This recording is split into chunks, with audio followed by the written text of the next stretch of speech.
بسم اللہ الرحمن الرحیم۔ اللہ تعالیٰ کے نام سے شروع جو بڑا مہربان اور نہایت رحم کرنے والا ہے۔ ناظرین گرامی، آج کی ہماری اس ویڈیو کا موضوع ہے، صدیوں پرانی بات ہے کہ ملک یمن میں ایک بادشاہ حکومت کرتا تھا۔ وہ بہت انصاف پسند، نیک اور رعایا کا خیال رکھنے والا تھا۔ بادشاہ کا وزیر بہت دانا، عقل مند تھا۔ وہ بادشاہ کو اچھے مشورہ دیتا تھا جو رعایا کے لیے بہت فائدہ مند ہوتے۔ وزیر بہت ضعیف ہو چکا تھا۔ وہ بادشاہ کے والد کا بھی وزیر رہا تھا۔ اس نے ایک دن بادشاہ سلامت سے کہا کہ اب میری صحت اجازت نہیں دیتی، آپ کوئی نوجوان ذہن وزیر رکھ لیں۔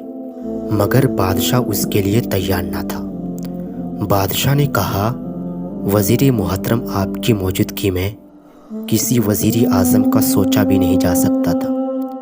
آپ جیسا عقل مند اور ذہن وزیر نہیں ملے گا۔ بادشاہ سلامت، میں آپ کی زندگی میں ایک اچھا ذہن وزیر دے کر جانا چاہتا ہوں۔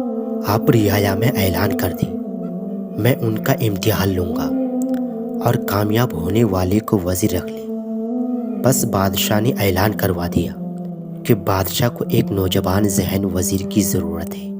ملک بھر سے درجنوں افراد دربار پہنچ گئے۔ وزیر نے ہر شخص کو 3 دینار دیتے ہوئے کہا، وہ سوالوں کے جواب چاہیے۔ اگر جواب مل جائے تو دربار میں آ جائیے، ورنہ آنے کی زحمت نہ کریں۔ وزیر نے پہلا سوال فرمایا، انسان زندگی میں خون کا اثر زیادہ ہوتا ہے یا صحبت کا؟ وزیر نے دوسرا سوال فرمایا، اب ہے تب ہوگا، نہ اب ہے نہ تب ہوگا۔ دونوں سوال سن کر سبھی اپنے اپنے علاقوں میں چلے گئے۔ آخر ایک ماہ بعد ایک شخص حاضر ہوا اور کہا، بادشاہ سلامت، آپ کے دونوں سوالوں کے جواب لے آیا ہوں۔ سبھی حیران تھے کہ سوالوں کی سمجھ نہیں آئی اور جواب بھی لے آیا ہے۔ اس نے کہا، پہلے سوالوں کا جواب صبح دوں گا۔ دوسرے سوال کا جواب یہ ہے، یہ لے 1 دینار کا پنیر لے آیا ہوں، اس کی مٹھاس چکھیے۔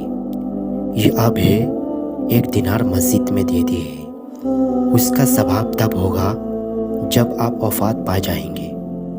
اور تیسرا دینار ایک شوبدہ باز کو دے دیتے، نہ فائدہ اب ہے اور نہ مرنے کے بعد تب ہوگا۔ بادشاہ نے وزیر کی طرف دیکھا، اس نے سر ہلا دیا، گویا ٹھیک ہے۔ اگلے دن ابھی بادشاہ سو رہا تھا، اچانک آواز آئی، چلو بھی اٹھو، اور نماز کا وقت ہو گیا ہے۔ بادشاہ حیران رہ گیا کہ یہ طوطا کہاں سے آیا ہے اور نماز پڑھنے کا کہہ رہا ہے۔ یوں 10 دن 12 دن طوطا بادشاہ کو بیدار کرتا رہا۔ بادشاہ کو اچھا لگنے لگا۔ ایک دن اچانک آواز آئی، اٹھو ہٹ حرامو، طبلہ بجاؤ، سارنگی بجاؤ، چلو اٹھو ہٹ حرامو، اٹھو ہٹ حرامو طبلہ۔ بادشاہ کو بہت غصہ آیا کہ طوطے نے کیا حرکت کی ہے۔ اس نے تالی بجائی اور خادم حاضر ہوا۔ اس نے حکم دیا کہ اس نامراد کو پکڑو، جب دربار لگے تو اسے پیش کرنا کہ کس کی اتنی جرات ہے، خادم کا طوطا لے کر چلا گیا ہے۔ جب دربار لگا، بادشاہ نے حکم دیا، طوطے کو یہ الفاظ کس نے سکھایا ہے؟ پہلے نماز کا کہتا تھا، اب طبلہ سارنگی کا کہہ رہا ہے۔ وہی نوجوان اٹھا، اس نے سر جھکاتے ہوئے کہا، بادشاہ سلامت، یہ آپ کے پہلے سوالوں کا جواب ہے۔ یہ ایک نہیں 2 طوطے کے ہیں۔ ایک طوطا ایک حافظ صاحب کے پاس رکھوایا تھا، وہ نماز کا کہے گا، اور دوسرا طوطا مراٹھیوں کے ہاں رکھا تھا، یہ صحبت کا اثر ہے۔ پہلے نماز کا اور دوسرا طبقہ سارنگی کا کہے گا، حالانکہ دونوں کا خون ایک ہے اور صحبت الگ الگ۔ بادشاہ بڑا خوش ہوا۔ وزیر نے کہا، بادشاہ سلامت، اسے وزیر رکھ لیں، یہ عقل مند اور ذہین ہے۔ چند ماہ بعد وزیر کا انتقال ہو گیا۔ کچھ عرصہ بعد پڑوسی ملک کے بادشاہ نے حملہ کر دیا۔ وزیر نے کہا بادشاہ سلامت، آپ خود جائیے یا کسی تجربہ کار سفید سالار کو بھیجیے، مگر بادشاہ نے نوجوان شہزادے کو بھیج دیا۔ بادشاہ خود شکار کو روانہ ہو گیا۔ شہزادہ بھی خیمے میں آرام کرتا رہا اور فوجیوں کو بھیج دیا۔ فوج بے دلی سے لڑی اور شکست کھا کر بھاگ گئی۔ یہ خبر سن کر بادشاہ کو بہت صدمہ ہوا۔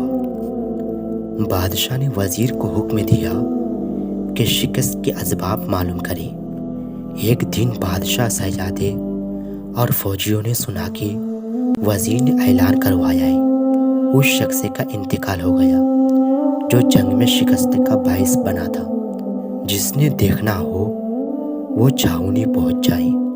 سبھی حیران تھے کہ یہ بدبخت کون ہے جو شکست کا سبب بنا تھا۔ بادشاہ شہزادے اور دربار اسے دیکھنے کے لیے چھاؤنی گئے۔ ایک کمرے میں ایک جگہ کوئی کفن میں لپٹا پڑا تھا۔ بادشاہ نے اس کا کفن اٹھایا تو دیکھا ایک بڑا سا آئینہ پڑا تھا۔ اس کو اٹھا کر دیکھا، اپنا چہرہ نظر آیا۔ ساتھ ایک رکھا پڑا تھا جس پر بادشاہ نے وزیر سے پوچھا، ہم ملک کے بادشاہ ہیں، یہ عوام ہماری رعایا ہے، ہم اس کے کیسے دشمن ہو گئے ہیں؟ وزیر نے سر جھکاتے ہوئے کہا، بادشاہ میں نے مشورہ دیا تاکہ کسی بہادر سفید سالار کو بھیجے، مگر آپ نے میری بات نہ مانی اور شہزادوں کو بھیج دیا۔ شہزادہ خیموں میں آرام کرتا رہا۔ اس نے فوج کو لڑنے کے لیے بھیج دیا۔ فوجیوں نے بھی بہادری کا مظاہرہ نہ کیا۔